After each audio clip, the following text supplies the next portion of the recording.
Okay, welcome back to a quick video. What we're going to be doing in this video is a little cleanup of the brake calipers, which haven't been done since I've owned the bike. Like I say, we've done what, 1,700 miles, something like that. So I feel like it's about time to get the calipers off and have a clean in there. When I took them off the other week to do the fork oil change, I noticed they're a little bit dirty in there, and so it'd be a good idea to give them a clean. And we'll see if there's a little bit of drag on the brakes. So I just want to see if we can improve that. Every little helps when you've got a low-powered bike. So, I mean, it's not terrible. I've seen worse. But it'd be nice if we can just free up the brakes a little bit. And yeah, but the main thing is to have a clean of the calipers.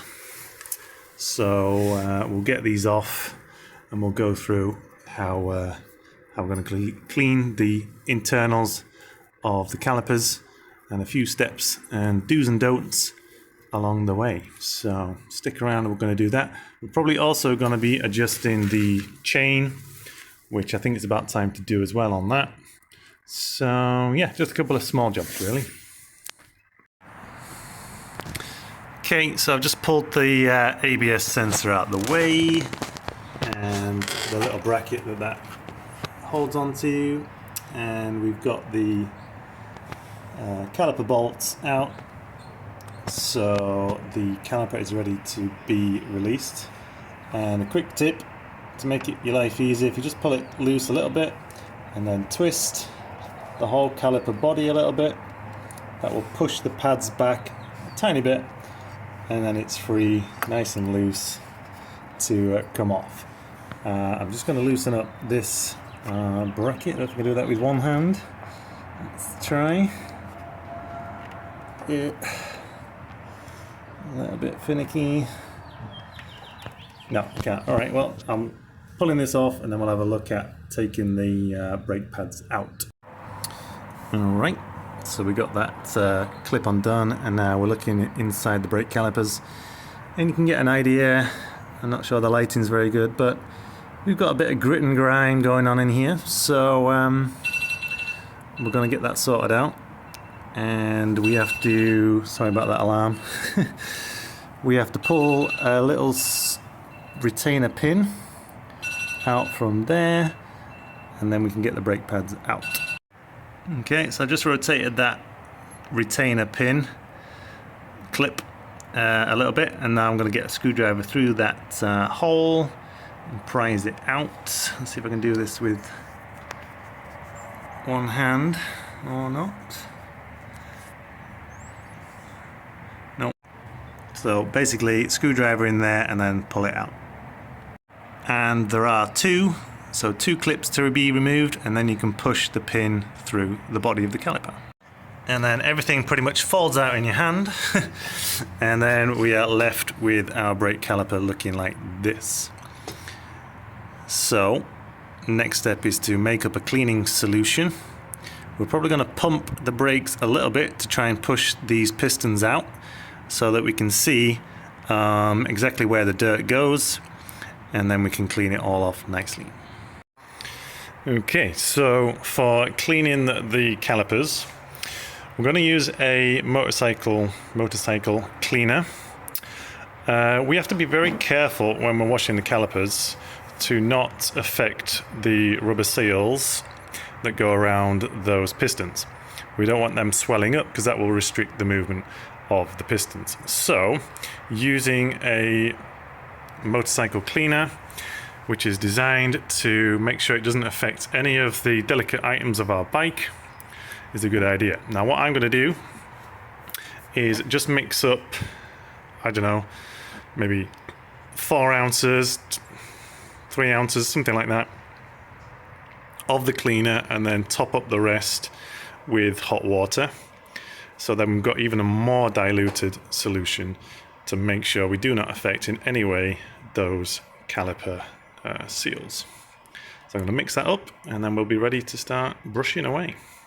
I've got my toothbrush somewhere around here, which I'm going to be using to clean it. Anyway, that's my plan. Alright, so armed with my cleaning solution, a couple of microfiber cloths, I'm going to start brushing in and around the caliper, and like I say, pumping the brakes a little bit. You see how those pistons are moving a little bit. Don't know if you can see that, but one of them's come out a little bit already. So what you do is pump it so you see a clean edge, and then hold that one back whilst you pump the brakes again to make the other ones come out and give those a clean too. So I'm going to set to that. I'm not going to show you, I'm not going to video that because I can't imagine it's very interesting, but I'll show you the results in a minute.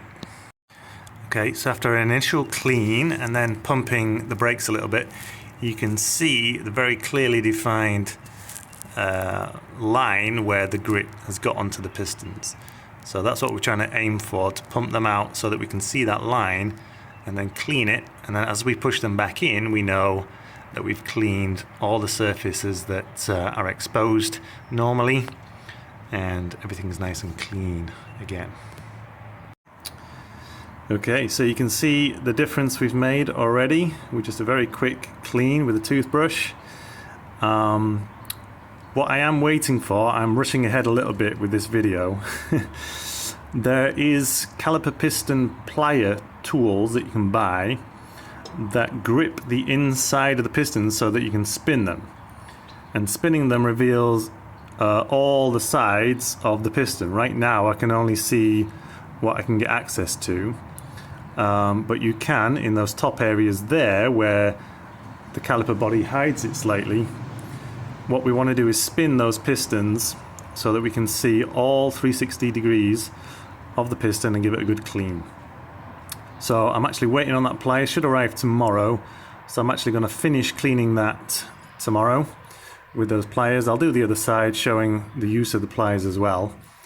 But before you push the pistons back in, just let it all dry out. Give it a wipe down with a nice clean cloth and let it dry out, and then eventually you can push those back in, safe in the knowledge those seals are going to be nice and clean and protected in there as well. The other items, so we need to clean the brake pad, whatever this is called, spring clip. We're going to clean that. We're going to clean the pad retainer pin, give that a good clean up. And just make sure everything's nice and clean before we put it all back together. Okay, so we've given the clip a nice clean. The retainer pin is all nice and clean. And then all I've done with these is just wipe off the back with a dry cloth. Do not use any product on your brake pads themselves. Hopefully that goes without saying. But you can give the back a wipe with a dry cloth and just get rid of any brake dust that was on there. So this is all pretty much clean and ready to go back in once I've finally cleaned all every single little bit of those caliper pistons. We can put this back together. Obviously when you are pushing the pistons out, just keep an eye on your brake fluid level. Mine's gone down like a quarter, so just make sure that you don't run out of fluid when you're pushing the pistons out. Yeah, and then once you've had a good scrub around with a cleaning solution, rinse it off with some clean water. Rinse off the solution and give it a good old drying out and let it dry out for a while, and then we can start pushing the pistons back in. When you're pushing the pistons back in, do it nice and gently, nice and slow, one a little bit at a time. If you go and push one straight back in, it's likely that another one will just push straight back out and you may lose brake fluid if the piston comes all the way out the caliper. So just be very gentle, each one by one, until they're all back into the caliper. Okay, and so we got the caliper put back together, nice and clean. So I push the pistons back in nice and gently, put the pads in, and then this spring clip goes with these longer, whatever you want to call these, pointed towards the top of the caliper, and it's just a case of jiggling and wiggling this retention pin between all the elements, the brake pad holes, behind this middle part of the spring clip, and then put your retainer clips on that, and then we're good to go. Okay, so these caliper pliers have arrived, and we can probably get the idea that you insert this end into the cavity of the caliper piston, squeeze, and then you can twist, and you can make sure that you twist the piston so that you can see all angles of it. And it's also useful to just pull the pistons out. You can grip the piston and lever it whilst pulling at the same time, and you'll get it to move out. So with a combination of that, you can see all angles, and this is the left side that we're about to do a cleanup on now. So we'll get this all looking nice and fresh again. Okay, so that is the left side all cleaned and pistons pushed back in. Just cleaned up the elements of the caliper. Give the pads a little wipe on the back. So they're ready to go back in. I'm just going to let it dry out a little bit further before we do that. Now, I am already looking into just getting rid of these existing ABS system and these standard lines. I'd love to get some braided lines in, so that might be in the next project. So look forward to that. Chain is a little slack, so I'm going to set up and sort that out in a moment. Okay, so if you've never checked the chain slack on your R7, have a look underneath the swing arm for this plastic rib of a chain guide, whatever you want to call it, and that pretty much points out the center position of your chain underneath. And measuring from one edge, pushing it all the way up, and measuring where that edge moves to gives you the measurement of the chain slack. Now, as you could see, I could push mine all the way to the swinging arm. So in that case, right now, that looks to be, I'm going to have to use two hands for this.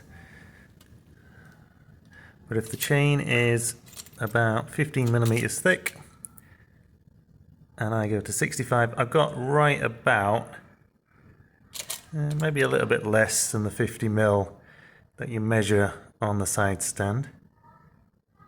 So I might be okay. So let me try and measure this without using the phone in my hand.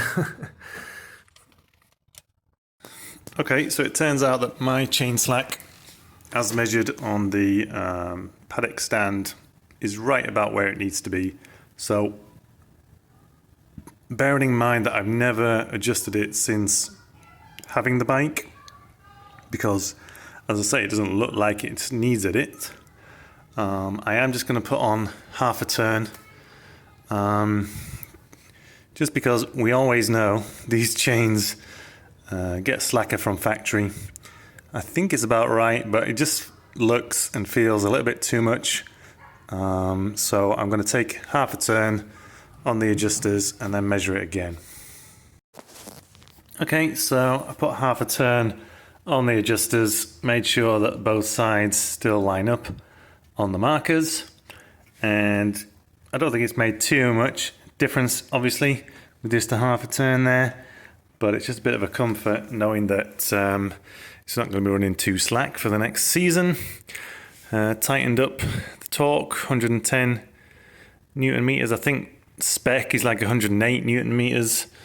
And then just make sure when you're doing up these nuts, do the first one finger tight and then lock up the last one with the spanner.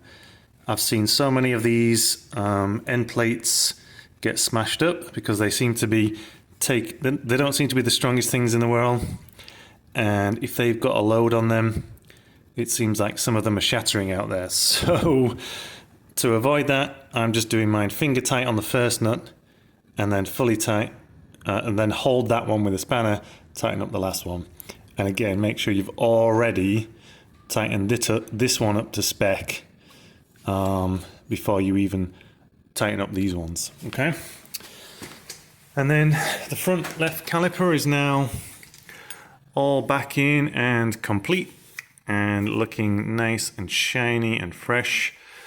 And when you get these plates back in, just give them a bit of a squeeze and a push, let them seat back in nicely. Some people might use copper grease on these sort of things. I don't really, I don't think it's necessary to my mind. These are brakes at the end of the day, and you should be maintaining them, not relying on a whole bunch of copper grease in there, to be honest. But some people add copper grease to the back of the pads and all sorts of different things. I like to keep mine kind of dry but clean, okay? I don't ride my bike in inclement weather anyway, so I don't need to protect against water ingress and things like that. But keeping on top of them, keeping them clean is my method, and has been working well so far. So I'm just about to hook up this caliper back on, and yeah, future video will probably be replacing the lines, getting rid of the ABS system, and putting in some nice race spec brake fluid. So that might be a video coming up soon, but I just thought I'd cover cleaning your brake calipers. It's a quick and easy job. Just make sure you use something that's not going to swell up those seals. Get something that's adequate for motorcycle cleaning. Don't use salty products like Fairy Liquid and dish soap too much. Some people use dish soap, but for me, a bike spec cleaner is the best thing. Okay, guys, I'm just going to button this up, but I think that's the end of this video, and we'll be coming back with some more videos soon. Ciao for now.